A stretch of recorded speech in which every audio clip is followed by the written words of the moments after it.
তরমুজের এই jelly recipe তরমুজের সিজন থাকতে বানিয়ে খান। তা না হলে তরমুজ শেষ হয়ে গেলে কিন্তু আফসোস থেকে যাবে। গরমে কলিজা ঠান্ডা করা তরমুজের এই জেলি জাস্ট কলিজা লেগে থাকার মতো, এতটাই মজার। চলুন শুরু করে ফেলি। আসসালামু আলাইকুম এভরিওয়ান, সবাই কেমন আছেন? আশা করি ভালো আছেন। তরমুজের জেলি বানানোর জন্য আমি এখানে একটা ছোট সাইজের তরমুজের অর্ধেকটা নিয়েছি। এই গরম পড়েছে, আমি কিন্তু এটা ফ্রাই বানাই। ছোট হোক তরমুজ, বড় হোক তরমুজ, সমস্যা নাই, যে কোনো তরমুজ দিয়ে বানানো যাবে। আমি অর্ধেক করে তরমুজটার ভিতরের যে অংশটা সেটা আমি আলাদা করে নিচ্ছি। আলাদা করে নিয়েই আমি জেলি রেসিপিটা বানিয়ে নিব। দেখেন কিভাবে করে নিচ্ছি। তো এইভাবে করে তরমুজের ভিতরের লাল অংশটাকে আলাদা করে নিতে হবে। আর খেয়াল করবেন তরমুজের যে খোসাটা আছে, খোসার সাথে যেন লাল কিছুটা অংশ থেকে যায়, তাহলে পরবর্তীতে আমরা যখন জেলিটা বানাবো তখন কাটার সময় দেখতে সুন্দর লাগবে, খেতেও কিন্তু মজা লাগবে।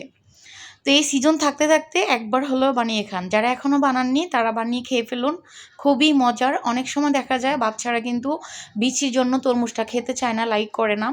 আপনারা চাইলে এই পদ্ধতিটা অবলম্বন করে ওদেরকে তৃপ্তি সহকারে তরমুজ খাওয়াতে পারেন, খুবই মজা।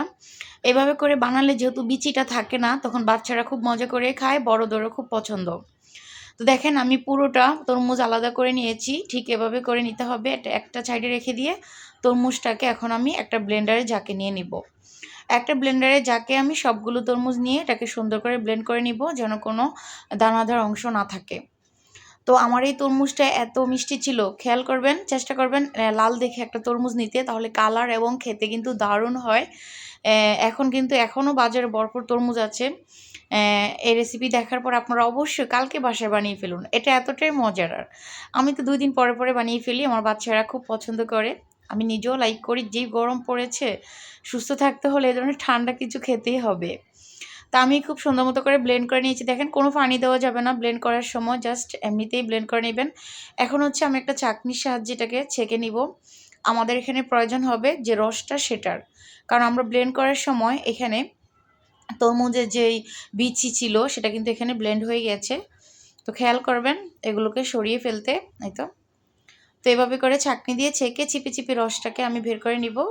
দেখেন আমার কিন্তু রসটা পড়ে যাচ্ছে, যখন লাস্টের দিকে আসবে তখন এভাবে করে একটা চামচ দিয়ে নাড়া দিলে রসটা পড়ে যাবে। দেখেন, তো অবশ্যই কিন্তু ছেঁকে এটা জেলিটা তৈরি করতে হবে, না ছাঁকলে কিন্তু জেলি রেসিপিটা হবে না, আমি আগে বলে দিচ্ছি। তো আমার এই তো দেখেন খুব সুন্দর মতো করে আমি ছেঁকে নিয়েছি, রসটা আলাদা করে নিয়েছি। এখন আমি এখানে একটু স্বাদ আর একটু বাড়ানোর জন্য চিনি দিয়ে দিলাম। তরমুজটা এমনিতেই অনেক মিষ্টি, তার মধ্যে আর একটু টেস্টি করার জন্য চিনিটা ব্যবহার করলাম। এখন আমি এখানে পরিমাণ মতো একটু লবণ দিয়ে দিলাম। আর এখানে আমাদের লাগবে আগার আগার। এই জেলি বানানোর মূল উপাদান আগার আগার পাউডার। আপনারা যে কোনো মুদি দোকানে কিংবা বড় কোনো শপে পেয়ে যাবেন, কনফেকশনারিতে। এটা 60 টাকা থেকে 120 টাকার মধ্যে নিবে।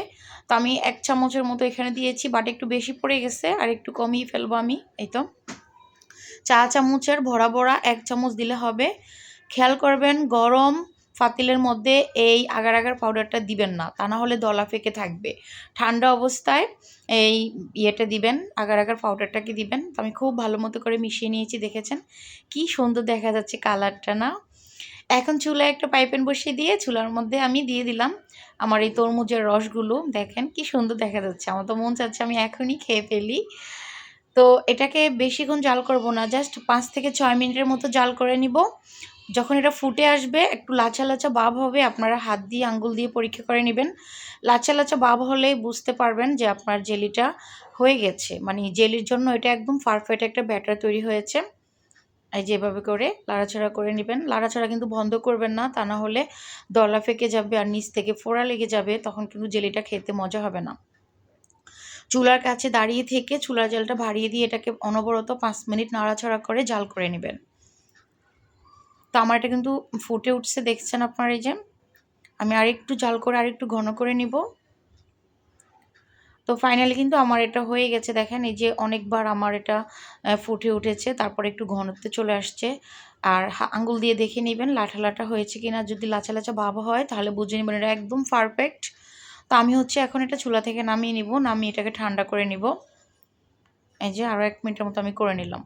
তো এখন আমি চুলা থেকে নামিয়ে এটাকে ঠান্ডা করে নিয়েছি। দেখেন এভাবে একটু হালকা ঠান্ডা করে নেবেন, তাহলে জেলিটা সেট হতে তাড়াতাড়ি সময় নেবে। এখন হচ্ছে আমি তরমুজের ভিতরে জেলিটাকে দিয়ে দিব একদম। এই ধরনের খাবারগুলো আমার বানাতে ইচ্ছে করে, কারণ এটা অনেক মজা, তো একটু নর্মাল ফ্রিজে রেখে রেখে কেটে কেটে খাবেন, ইনশাল্লাহ আশা করি তরমুজের থেকে বেশি স্বাদ পাবেন। তরমুজ দিয়ে বানানো জিনিসই তরমুজ থেকে বেশি স্বাদ পাবেন। তো এক্সট্রা যে আমাদের অংশটা আছে তরমুজের, এটা আমরা জেলিটা সেট আপ হওয়ার পরে কেটে ফেলে দিব, তাহলে দেখতে সুন্দর দেখা যাবে। এই যে সাইডটা আমি কেটে ফেলে দিব। তো ফিরে আসছি, জেলিটা সেট আপ হওয়ার পরে আপনাদেরকে ফাইনাল রূপটা দেখাচ্ছি। ফাইনালি দেখেন আমার জেলিটা সেট আপ হয়ে গেছে প্রায় কয় মিনিট, 18 মিনিট পরে আমার জেলিটা জমে গেছে মাশাআল্লাহ। আর আমি সাইডের অংশটা কেটে ফেলে দিয়েছি। এটা যখন জমে যাবে তখন এরকম ছোট হয়ে যাবে, নো প্রবলেম, এক পিস খেলে আপনার কলিজা মন প্রাণ ঠান্ডা হয়ে যাবে।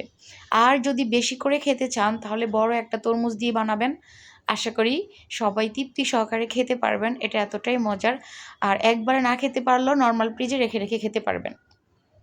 গরমকালে কিন্তু ঠান্ডা জিনিসগুলো বেশি মজা লাগে।